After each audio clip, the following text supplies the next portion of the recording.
Miigwech, assis là, je contemple paysage urbain, fade sans vie, assis là, la nature, vivante, l'odeur des écorces, je me sens chez moi, Miigwech, ma maison.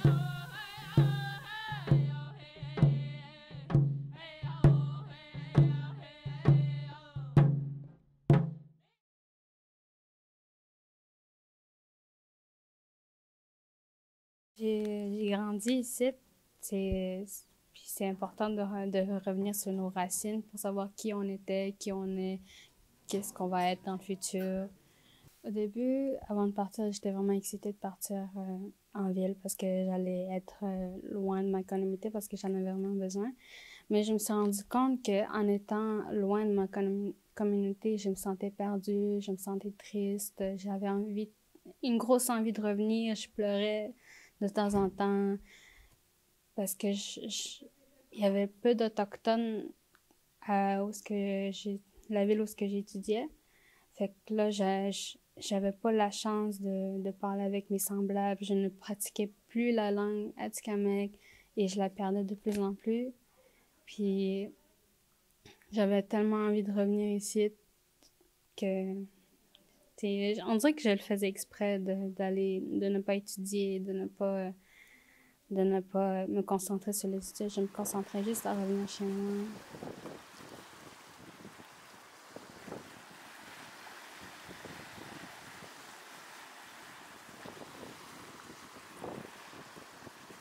C'est que je trouve un petit peu plate que de plus en plus, chaque génération qui est en train de grandir, ils perdent la langue. Fait que, on parle plus en français, on met des mots français dans une phrase en atikamekw. Puis moi, j'envie les aînés qui parlent complètement en atikamekw. Puis moi, je pense que c'est ça qui est important, c'est de ne pas perdre la langue atikamekw au fil des ans, au fil des générations. Puis, c'est un savoir que nos ancêtres nous ont transmis. Ça fait partie de nous. La langue, ça fait partie de nous.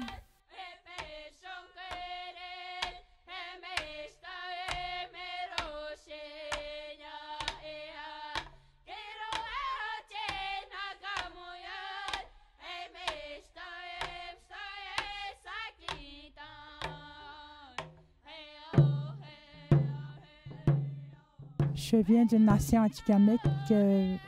Il y a plus de 2500 populations, plus de jeunes que de vieux dans ma communauté. Que la plupart parlent la langue atikamekw et le français aussi. Je suis enseignante atikamekw au secondaire.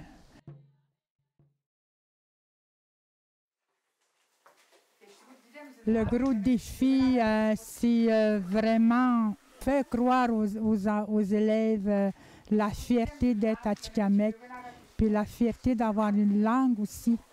Ça a été mon défi parce que les enfants, c'est la première année qui ont leur langue au secondaire, cours de langue secondaire. Puis je pense qu'ils sont fiers d'être ça.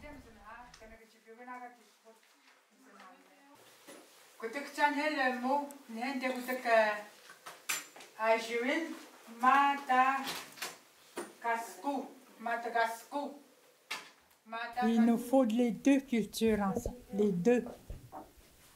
Parce que si on a juste une culture dominante, on ne sera pas en force. Là. Tandis que si on prend les deux cultures ensemble, ça va, on va être en équilibre. On ne perdra pas l'autre, l'autre aussi, on ne le perdra pas. Fait que là, ça va se faire un mariage des deux. Il le faut aussi. Moi, j'ai à cœur de me battre pour que cette langue-là ne se perde pas. Parce que j'ai déjà commencé à perdre, moi aussi. J'ai enseigné en primaire, j'ai travaillé avec les Québécois, donc la langue là-bas, on ne parlait pas beaucoup de notre langue. Quand un autochtone perd sa langue,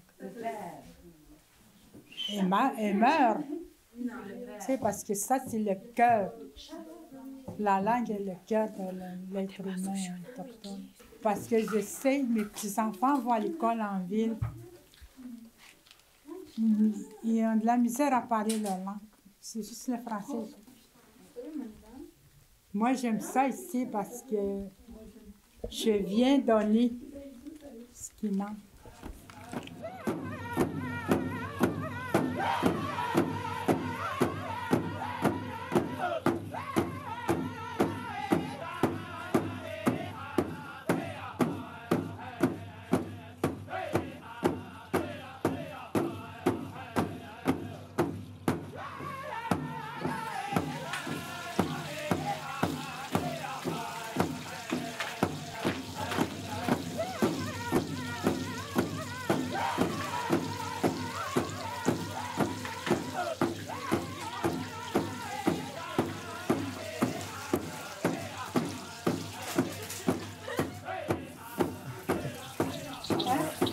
Bonjour, en africain. Oui. Oui. Voilà. On est en train de faire de la cuisine en apprenant en même temps les choses que nos ancêtres faisaient. Ils cuisinaient ça avant, mais sans poêle en plus, sans huile. On est en train de cuisiner des crêpes au bleuet. En Atikamekw, on dit ça des mini crêpes. C'est du pain un peu rond. Et on peut aussi apprendre comment cuisiner des poissons crêpes. En Atikamekw, on appelle ça nemeste crêpes. Crêpes de poisson, c'est comme ça que ça veut dire. C'est bon, mais je sais pas pourquoi, moi j'aime pas ça, je suis le seul qui aime pas ça, je sais pas pourquoi. Moi j'aime pas aussi l'orignal. Des fois j'aime ça, même je commence à aimer ça, l'orignal. Vu qu'avant je mangeais que la nourriture française, des Français qui font, la pizza, la poutine. Mais là, je commence à manger de plus en plus l'orignal. Une fois, j'ai vidé un casserole au complet d'orignal. Il y a aussi le macaroni orignal, mais dans le temps, il n'y avait pas de macaroni.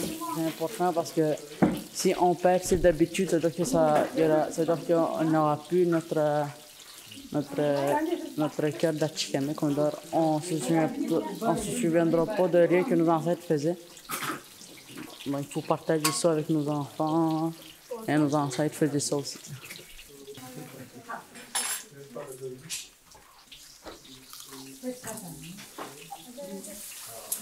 C'est un peu dur à manger sans fourchette.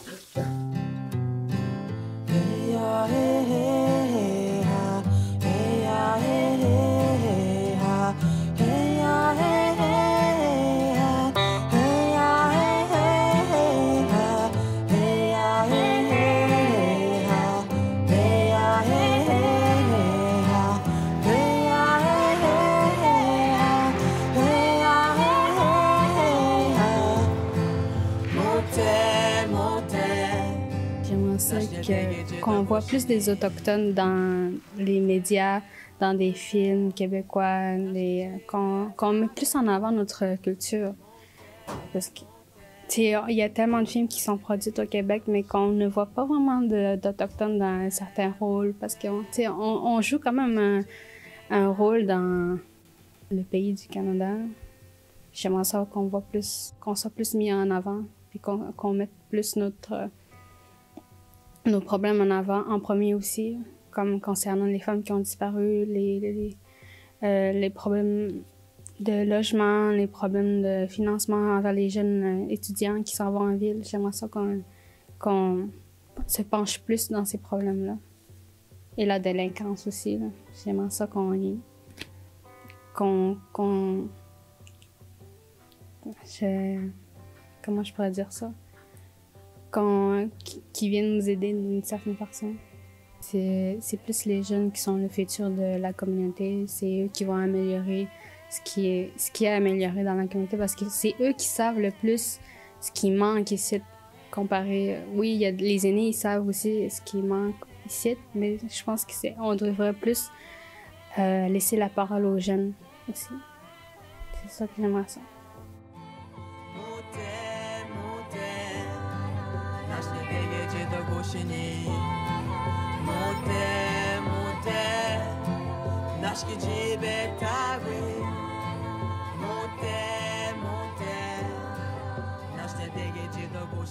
Mon nom c'est Paul-Yves Bouigenon. Je travaille avec le service de santé depuis 35 ans. Depuis les 4 dernières années, je travaille au niveau culturel, comme intervenant culturel.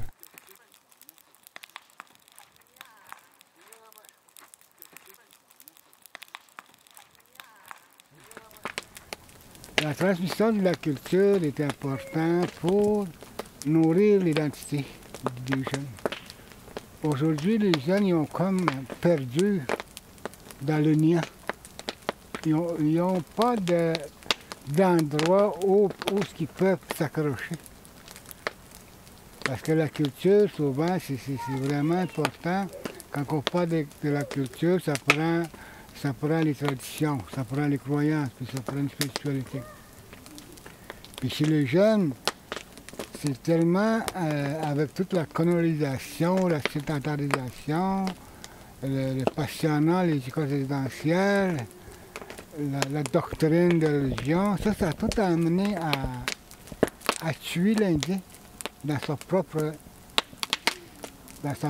communauté. Et quand on regarde l'histoire des jeunes, la génération d'aujourd'hui, il y a une coupure de 3 générations, même peut-être 4 générations.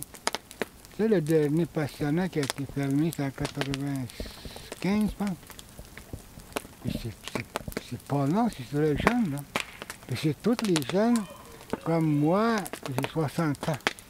Puis là, il y a les jeunes qui sont 30 ans, là, 40 ans, là, ils sont encore dans le néant. Puis encore plus ceux qui sont 20 ans. Puis ceux qui sont adolescents aujourd'hui, ils sont perdus. Oui, il y a de la langue qui est importante, mais ce qui est important, c'est vraiment la langue est importante, mais la culture est importante aussi.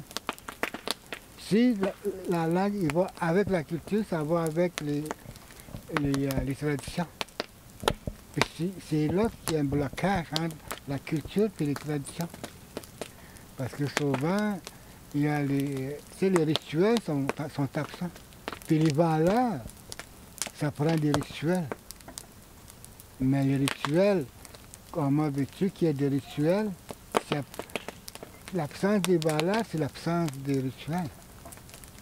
C'est ça qui est important aujourd'hui, l'importance de transmettre aux jeunes le retour aux sources, le retour à l'aspect humain. Je ne suis pas juste autochtone, non? C'est toutes les races.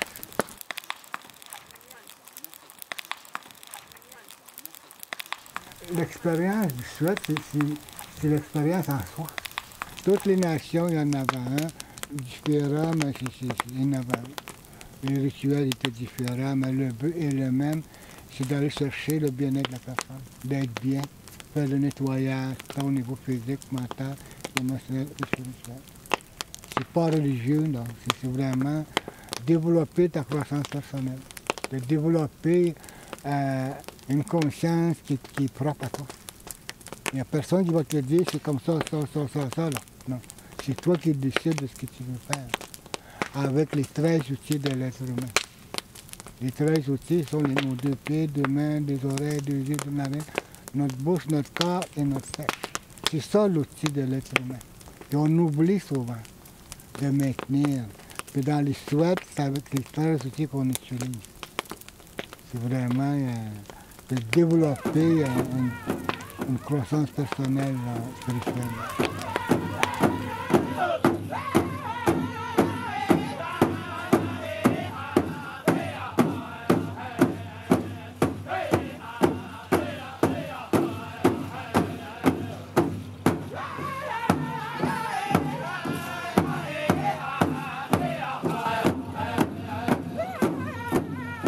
Mon nom c'est Raoul Wisnou, puis je suis d'Obedjouan.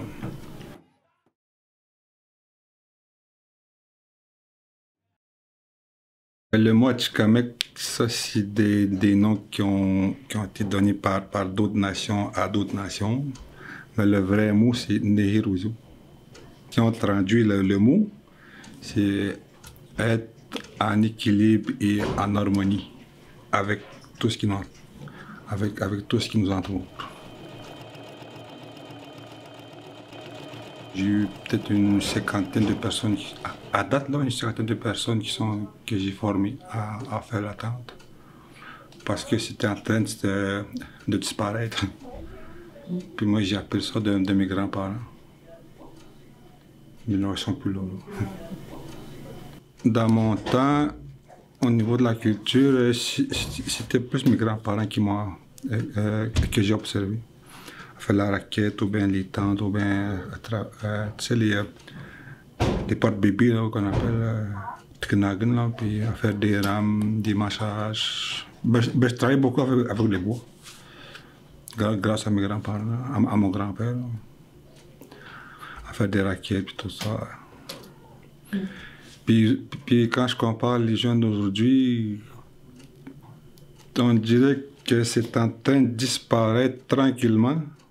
Mais moi, depuis à peu près 5 ans, je prends un jeune ici à n'importe qui, je m'en vais le voir, puis je lui demande si ça intéresse de faire des raquettes. Puis s'il me dit oui, ben je l'amène dans le bois. On s'en va dans le bois, puis on s'en va chercher le boulot. C'est sûr que l'environnement aussi affecte la culture due au changement climatique. Je travaille au Conseil national Atikamekw dans le cadre dans un projet qui s'appelle Adaptation au changement climatique.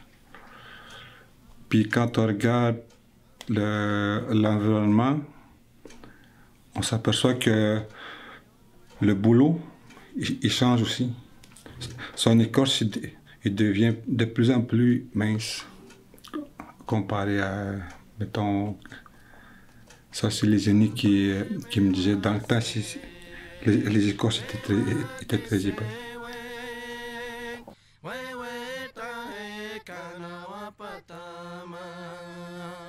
Il ne faut pas oublier que nous autres, les Atikamekw, pas juste les Atikamekw, les Premières Nations, on a la mentalité nomade.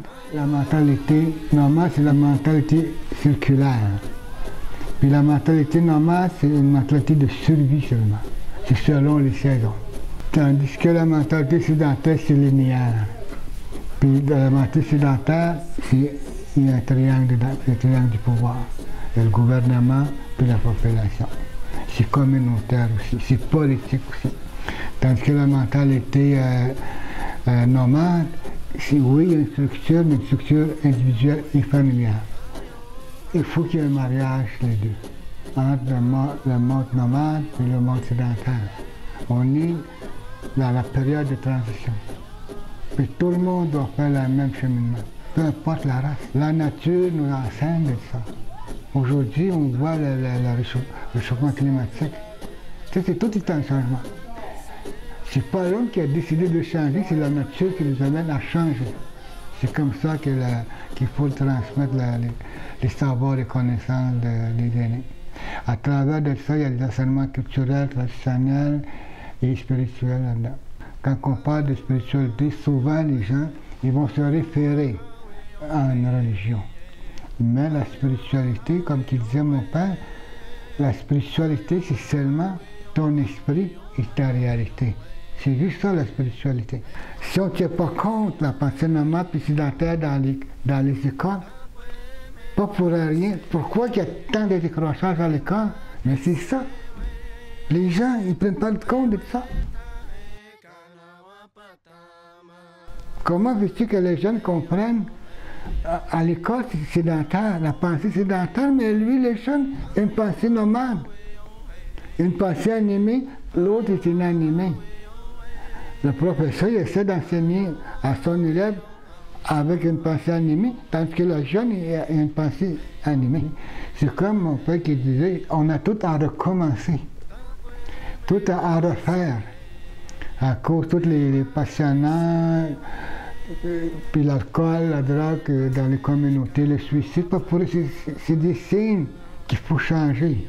On est dans un monde en mutation, en transformation, qu'il faut créer une nouvelle identité. Pas seulement Atikamekw, mais toutes les nations du monde. Il faut créer une nouvelle identité.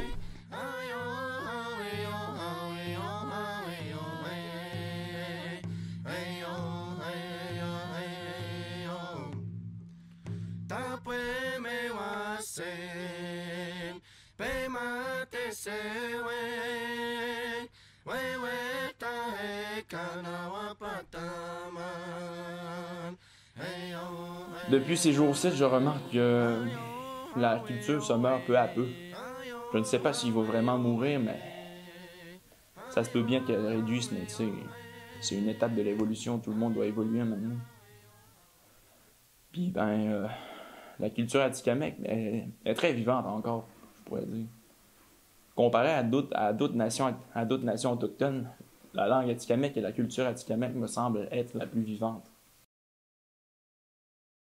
Dans la culture atikamekw, ce qu'il y a, c'est que tu peux faire de la peau par toi-même. Tu peux aller trapper des castrats, puis apprendre à fabriquer une tente, un peu de tout, un canot, des habits, des mocassins, tout. Il y a des activités culturelles durant l'été, le camp Bois-Bouche. Le camp Bois-Bouche, ça, c'est vraiment un endroit pour faire du ressourcement culturel, tu sais. Quand tu vas là-bas, ils t'apprennent à poser des filets, tu vas faire des tours en canot, ils t'apprennent comment dépecer des animaux. Au Bédouin, c'est la communauté qui a subi le moins de changements au niveau linguistique. Mais pour les autres communautés, on va dire que c'est vraiment mélangé entre du français et de l'atikamekw. On est en train de scraper ce que nos ancêtres nous ont donné. Puis, justement, ce qu'il faudrait faire, c'est éviter cela et conserver nos cultures et notre langue. La communauté est vraiment trop ravagée par les drogues et l'alcool qui viennent avec. Oui, ils ont du monde qui essaie de faire le changement, mais le changement se fait pas s'il y a personne qui veut, participer au changement. C'est pas une seule personne qui pourra faire le changement. C'est à nous tous de se débrouiller pour trouver une solution au problème. Je me vois pas laisser ma communauté comme ça dans le désordre. Je planifie vraiment des grandes choses pour ma communauté. Puis la majorité, l'être humain a tendance à fuir ses problèmes. Mais c'est pas ça qu'il faut faire. Pour arranger un problème, il faut l'attaquer directement. Faut vraiment viser directement le problème. Parce que sinon, ça partira jamais, puis tout.